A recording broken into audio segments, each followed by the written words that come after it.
Alright, it's the weekend, so I have Persona 5 here, as I'm sure I can beat this in the weekend. Heck, I probably can beat this in just a single sitting.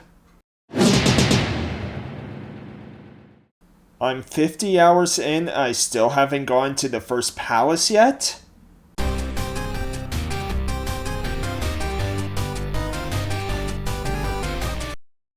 Hey everyone, how's it going? Total Level here with another discussion video. This time we're talking about video games and are they becoming too long? You know, how this standard has changed with the length of video games and everything like that. And big reason why I want to talk about this is because, you know, Spider-Man 2 is out, which, yeah, I still haven't got. I'm waiting for maybe Black Friday sale. We'll see if I get it sooner though.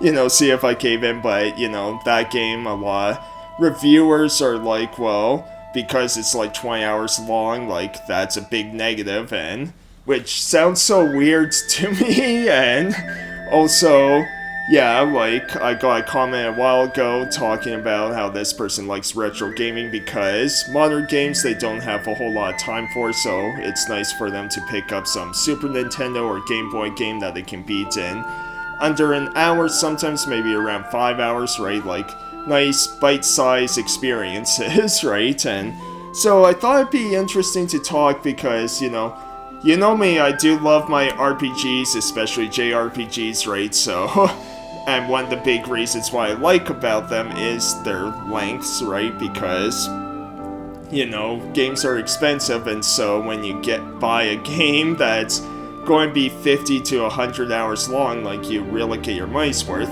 However, the double-edged sword with that basically is like you really have to both enjoy the game pretty much throughout, right? And you have to have the time to play through them. Like, there's a lot of RPGs in my collection that I know I'll never get through now.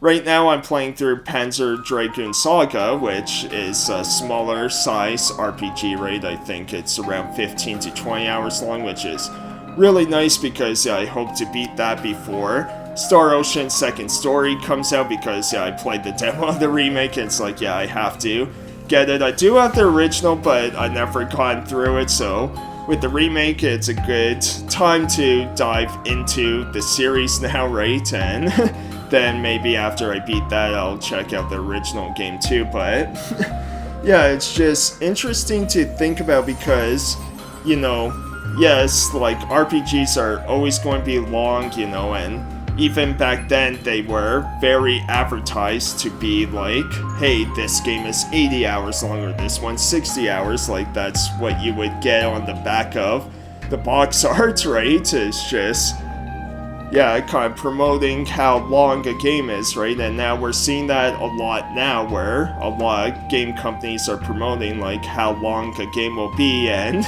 if it's a shorter game, they won't even talk about the length usually, right? And it's just weird to think how those are becoming negatives. Now, again, I get part of it because, like I said, I love RPGs because, yeah, you get your money's worth, and so, you know, spending $80, $90 Canadian on these games and you get, you know, 10 hours, it's kind of hard to sort, you know, justify kind of the price for the time you spend in the game.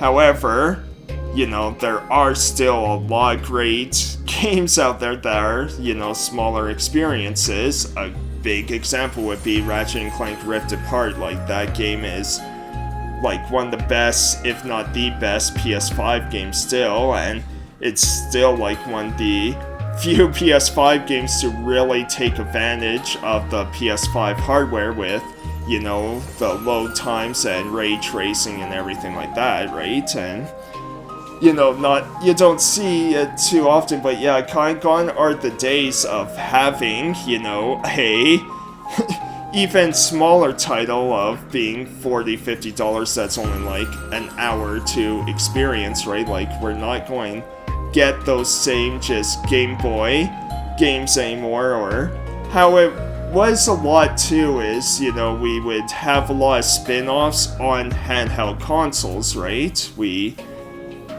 saw, like, Final Fantasy Tactics, yeah, started on PS1, but the later games, which they only made 2 more after that because they made a remake of the first game on, yeah, PSP, or shouldn't say remake, just more like an updated version, and then, yeah, they had Tactics Advance, and then A2 on DS, right, and yeah, so that's where we kind of saw a lot more, you know, now because we don't have kind of those dedicated handheld machines, we don't see a lot those bite-sized experiences. Those smaller kind of experiences now are on mobile gaming, right? Of, you know, just your pick-up-and-play games or your gacha games, you know, these free-to-play ones, and that have tons of microtransactions, right? And, you know, that seems to be where the market would be for a lot of those smaller games now.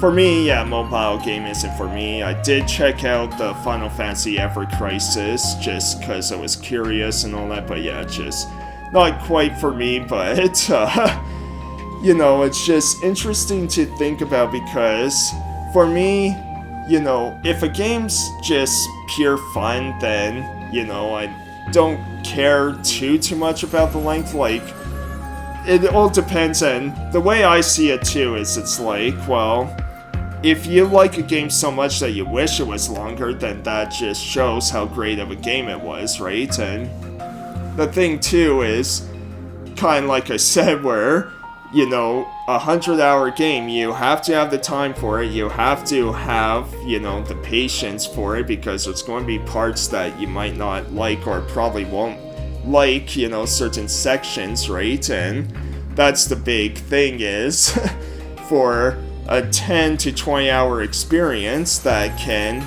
really focus on just the pure fun gameplay, you're not going to have too many instances of just slow pacing or, you know, areas that you feel are just kind of cheap, unfair, or just parts you don't really like, because the longer you make the game, the more flaws that are going to be present with it. And I'm not talking purely glitches or anything like that, I'm just talking about the pure experience, right, where some, you know, 100-hour game is going always have some part where it's like, you know, if you restart the game, then it's like, oh, I have to go through this part again, you know, and that's what's kind of nice about the smaller experiences is if you do have moments like that where it's like, oh, I don't like this boss or wherever, it's kind of like, well, you know, it only lasts a short while, right? You know that once you get past it, then it's like,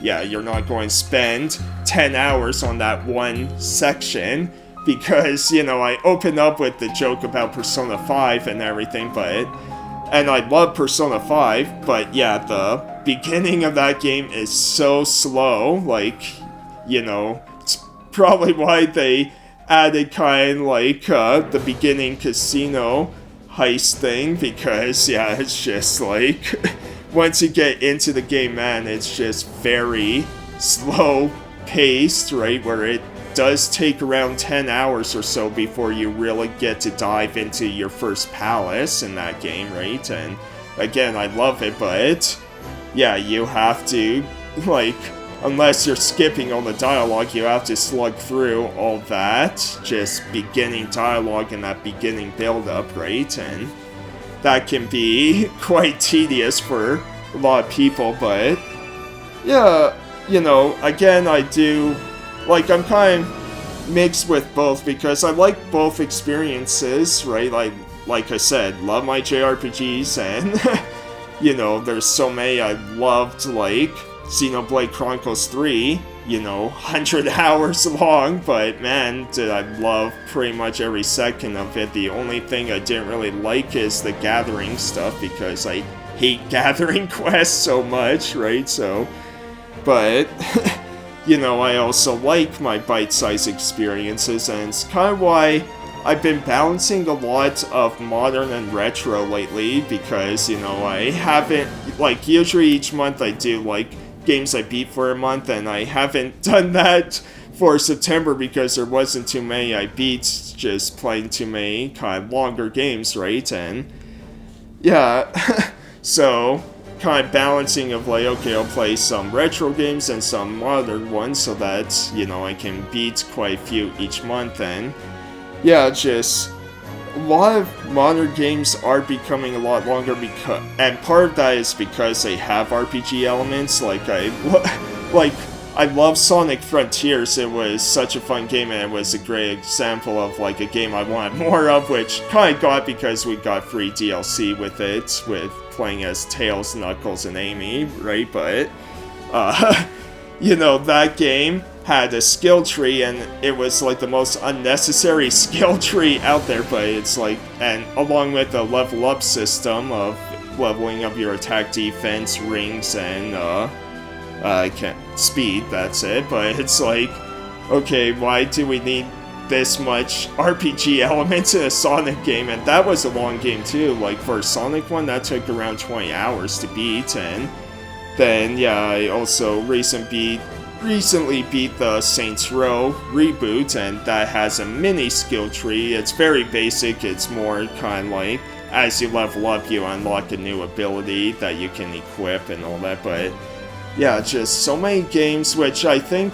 that could be a topic too, is I love RPGs, but man, so many games have RPG elements in them. Just about every single one now does, but that sort of adds to a lot of the kind of games, right? Like the kind of hours you spend in a game is just, you know, having these skill trees, having these abilities, right? And yeah, just so many games where, you know, back in the 6th gen consoles and before, you know, a Spider-Man game would be somewhere around 5 to 10 hours long, and now we're at 20, and to be honest, it's like, I'm not sure I would want a Spider-Man game to be like 50 to 100 hours long just because of the side quest stuff, where I don't want to repeat, like, you know, even playing the 2018 Spider-Man, like, I love that game, but, you know, doing all these crimes along the streets and all that got